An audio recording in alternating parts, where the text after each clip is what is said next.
15 আগস্টে জাতীয় শোক দিবসে জাতির পিতা বঙ্গবন্ধু শেখ মুজিবুর রহমানের প্রতিকৃতিতে শ্রদ্ধা জানাতে প্রস্তুতি নিচ্ছে আওয়ামী লীগ। এই জন্য নিরাপত্তা নিশ্চিত করতে নতুন অন্তর্বর্তীকালীন সরকারের কাছে অনুমতি চেয়েছে দলটি। এদিন শান্তিপূর্ণভাবে ধানমন্ডি 32 নম্বরের শোক দিবসে শ্রদ্ধা জানাতে দেশবাসীর প্রতি আহ্বান জানিয়েছেন শেখ হাসিনার ছেলে সজীব ওয়াজেদ জয়। গত 1 বছর ধরে তারা স্বাধীনতার ইতিহাস মুছে ফেলার চেষ্টা করছে, আর আমার বিশ্বাস আপনারা বঙ্গবন্ধুকে ভুলেন নাই। তো এটাই আমার আহ্বান, আপনারা একটু সাহস করে যাবেন, এখন আর ভয় পাওয়ার কিছু নাই। এই অবৈধ সরকারের, এই রাজাকারদের সরকারের সময় শেষ হয়ে এসেছে।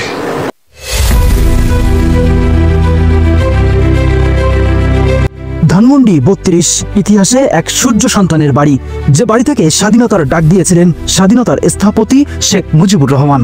অথচ স্বাধীনতার 54 বছরে এসে 36শে জুলাই নামক এই বিদেশি ষড়যন্ত্র মুছে ফেলতে চায় সেই ইতিহাস, তৈরি করতে চায় এক নব্য রাজাকারের পাকিস্তান। তবে ছাত্র জনতার তোপের মুখে আস্থা বিচ্ছিন্ন।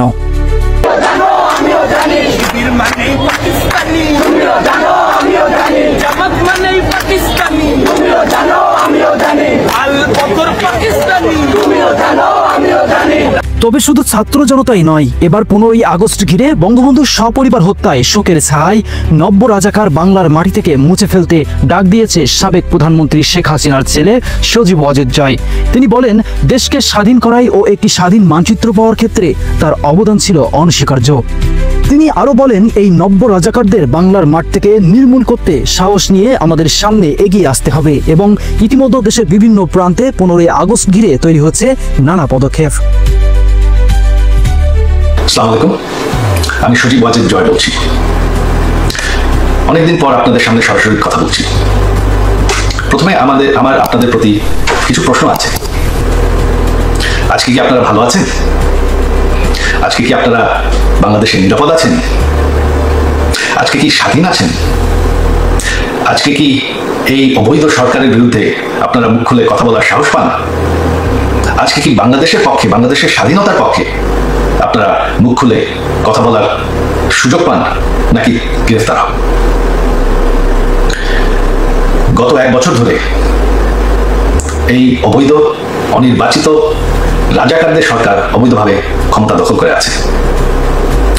গত 1 বছর ধরে তারা স্বাধীনতার ইতিহাস মুছে ফেলার চেষ্টা করছে, স্বাধীনতার চেতনা মুছে ফেলার চেষ্টা করছে, এক এক করে প্রতিটি সরণি বুলডোজার দিয়ে ধ্বংস করছে। এবং কি সে ঐতিহাসিক 32 নম্বর বাড়ি, যেই বাড়ির থেকে আমাদের স্বাধীনতা ঘোষণা করা হয়, সেই বাড়িটিকেও তারা বুলডোজার দিয়ে ধ্বংস করে ফেলেছে। আর মাটি কোনোদিন মুছে ফেলা যায় না, চেতনা কোনোদিন মুছে ফেলা যায় না। আর আমার বিশ্বাস আপনারা বঙ্গবন্ধুকে ভুলেন নাই। তো এটাই আমার আহ্বান, আপনারা একটু সাহস করে যাবেন, এখন আর ভয় পাওয়ার কিছু নাই। এই অবৈধ সরকারের, এই রাজাকারদের সরকারের সময় শেষ হয়ে এসেছে। তবে শুধু আওয়ামী লীগ কর্মী নয়, দেশের অন্যান্য রাজনৈতিক দলগুলোর মধ্যে অন্যতম বিএনপির নেতা ফজলুর রহমান ইতিমধ্যে এক গণমাধ্যমে বলেছেন, আমরা 69 দেখেছি, 71 দেখেছি এবং সেই গল্পই আমরা করব, কিন্তু 24-এর যে কথা বলা হচ্ছে তা এক একটা রাজাকার দলবল নির্বিশেষে শেখ মুজিবুরের প্রতি উজ্জীবিত হয়েছে দেশের অনেক রাজনৈতিক দল। মাটিতে বৈশা খাওয়ার জায়গা নাই, এইসব ছেলেপেলেরা 100 টাকার ক্ষমতা ছিল না, এরা 100 কোটি টাকার মালিক হলো কিভাবে? এদের কাছ থেকে আমার মুক্তিযুদ্ধের শিক্ষা নিতে হবে যে 71-এর কথা বেশি কইেন না। আমরা 47 কমো, 71 কমো, কিন্তু আসলে হলো 24। এরা হলো বেজন্মা। আমি এদেরকে বলি, তোরা বাংলাদেশ থেকে যা। প্রিয় দর্শক, দেশের স্বাধীনতার স্থপতি শেখ মুজিবুর রহমানের মৃত্যুতে শোক দিবস উপলক্ষে আপনি কি রাজপথে থাকছেন? এ বিষয়ে আপনার মূল্যবান মন্তব্যটি অবশ্যই কমেন্ট করতে ভুলবেন না। পরবর্তী আপডেট পেতে সাবস্ক্রাইব করে এস লাইভের সাথেই থাকুন। ধন্যবাদ।